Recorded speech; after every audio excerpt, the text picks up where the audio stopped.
From the Oregon State University Extension Service, this is Pollination, a podcast that tells the stories of researchers, land managers, and concerned citizens making bold strides to improve the health of pollinators. I'm your host, Dr. Adoni Melithopoulos, Assistant Professor in Pollinator Health in the Department of Horticulture. Pollinator habitat is often put in the most visible places where the public can see it. Think at the gates of a municipal park, or right in my department, or Department of Horticulture at Oregon State University. Al Shea has made these beautiful pollinator gardens, right outside the door of the department. And I always use these for outreach, education, and demonstration. But pollinators largely live in areas where there's not a lot of people. And so that's why I was so excited about an initiative funded by the Natural Resource Conservation Services Conservation Innovation Grant, headed by Alex Danielsen with the Hood River Watershed Group. Now, the Hood River Watershed Group has to oversee this large irrigation area, the irrigation that feeds the sweet cherry and pear production in Hood River. And recently, they've been trying to convert some of their open channels that feed water, these water pipelines, convert them to closed channels that are underground to prevent water loss. But what this has done is left bare ground where invasive weeds can move in. And that's where this project comes in, to try and see if we can take this area and convert it to pollinator habitat. So without further ado, we're going to go to that pipeline with Alex this week on Pollination.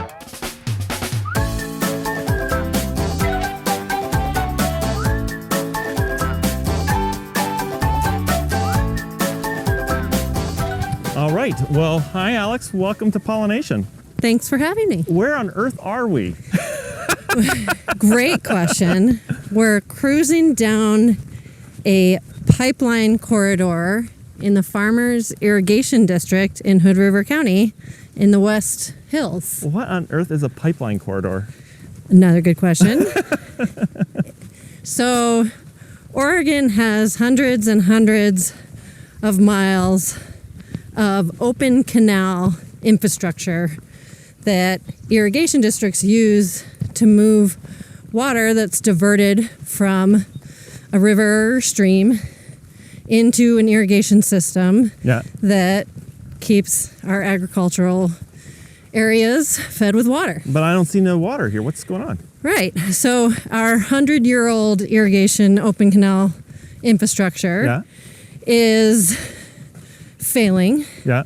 It has an enormous amount of water loss by way of evaporation, cracks in the open canals, and because they're not pressurized systems, there's overflows and end spills that lose an enormous amount of water during irrigation systems. So irrigation districts throughout the state are modernizing this infrastructure by piping the canals, basically putting the water into pipes in the footprint of the canals, closing off the system and pressurizing it. Oh, so the water's underneath us. So the water's underneath us in a big, huge pipe that originated from the West Fork Hood River, and it's running through the system so that Farmers Irrigation District can send it out to their patrons in their district. Okay, so there's this road left, and I remember coming here a couple years ago.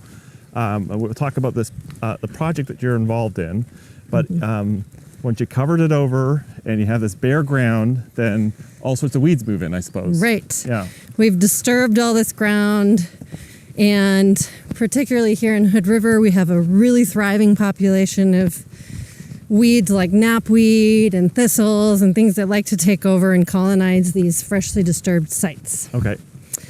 But if you think about the 800 miles of irrigation corridors like this one throughout Oregon that are getting piped in time, it's a really great opportunity for pollinator habitat.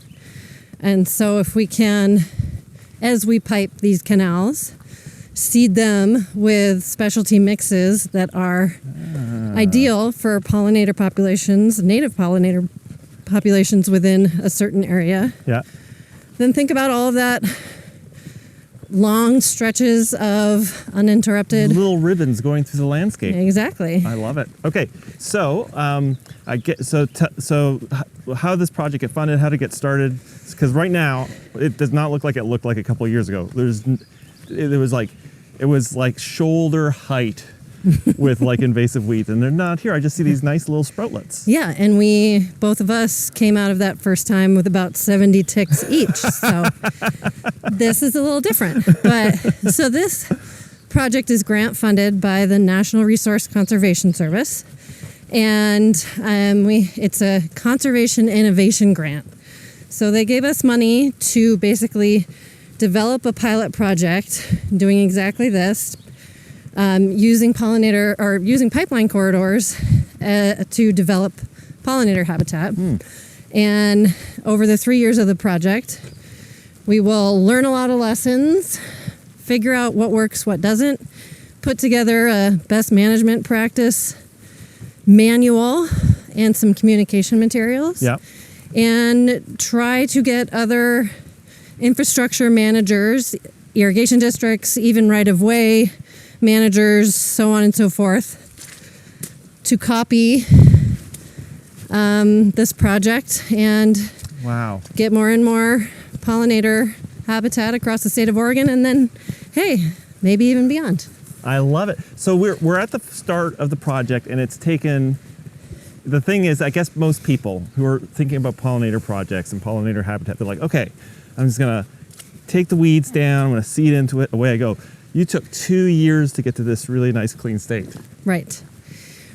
So these projects take time, and in a perfect world, as you were transitioning from an open canal to a pipeline, as soon as you were done with that construction, you would seed it right away. Yeah. And so we've done that with another irrigation district here in the valley, and slowly hoping that they'll adopt beyond this site here. But yeah, if you have a weed community fully established like it was here, you've got to do some pre-work, and that takes time. And it's not just to manage the weeds here, but it's also meant to make sure that what you plant here is going to survive and doesn't have so much competition from weeds. What are the good points for here in the Mid-Columbia region for doing weed management? Oh, well, it depends on your scale. Mm-hmm. It depends on what methods you're comfortable using.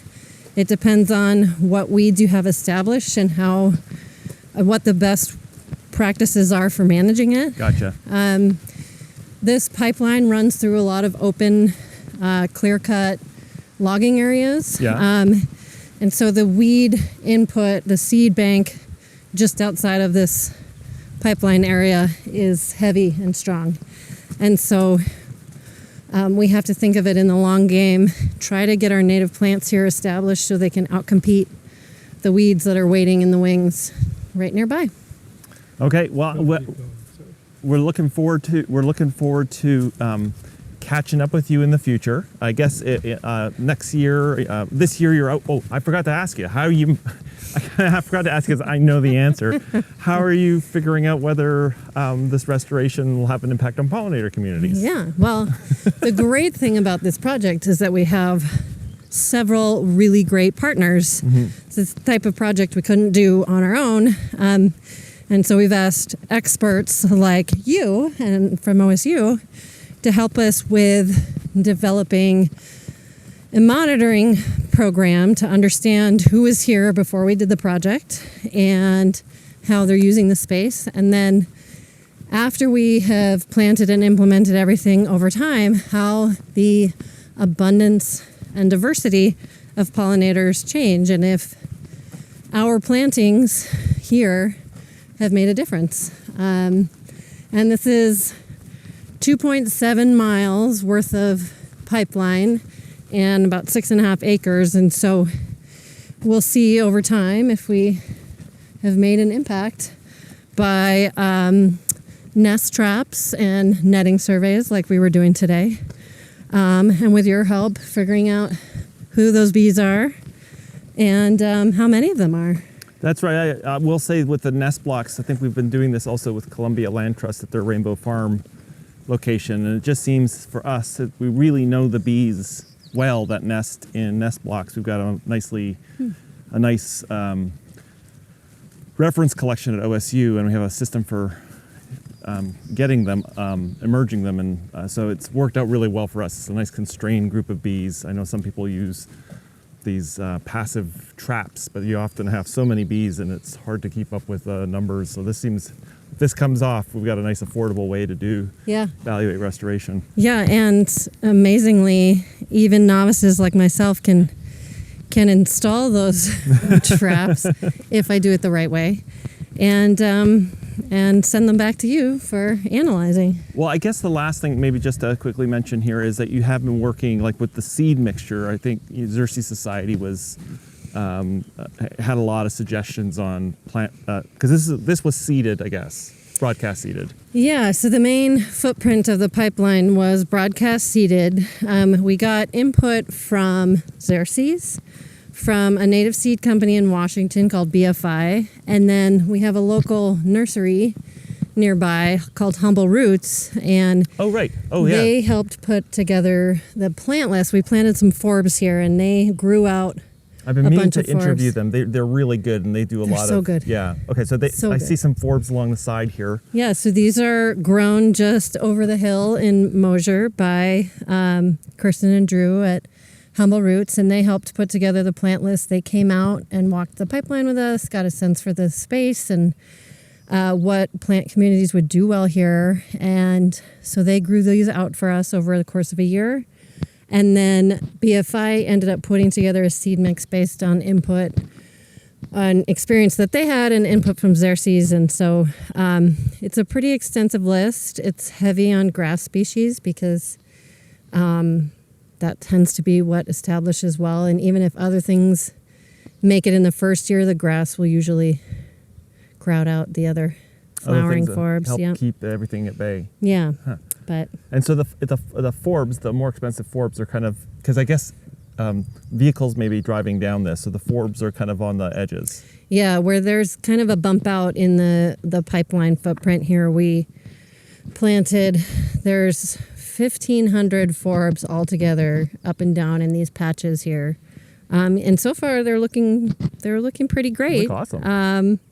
Thankfully for this really wet spring we have. I've got is it wild buckwheat over there? And buckwheat and desert parsleys. There's penstemons in here. We saw our first flowering penstemons these were planted in November and they're flowering right now. Which is way too exciting for people like us. But they made it this far. And this time next year will probably be a lot more colorful. Well, I'm looking forward to catching up with you next year. Thanks. I guess we've walked the length of it during the interview, so the pipeline. So thanks so much, and keep up the great work. Thank you. Thank you so much for listening. The show is produced by Quinn Sin and Neal, who's a student here at OSU in the New Media Communications program, and the show wouldn't even be possible without the support of the Oregon Legislature, the Foundation for Food and Agricultural Research, and Western SARE. Show notes with links mentioned on each episode are available on the website, which is at pollinationpodcast.oregonstate.edu. I also love hearing from you, and there's several ways to connect with me. The first one is you can visit the website and leave an episode-specific comment. You can suggest a future guest or topic, or ask a question that could be featured in a future episode. But you can do the same things on Twitter, Instagram, or Facebook by visiting the Oregon Bee Project. Thanks so much for listening, and see you next week.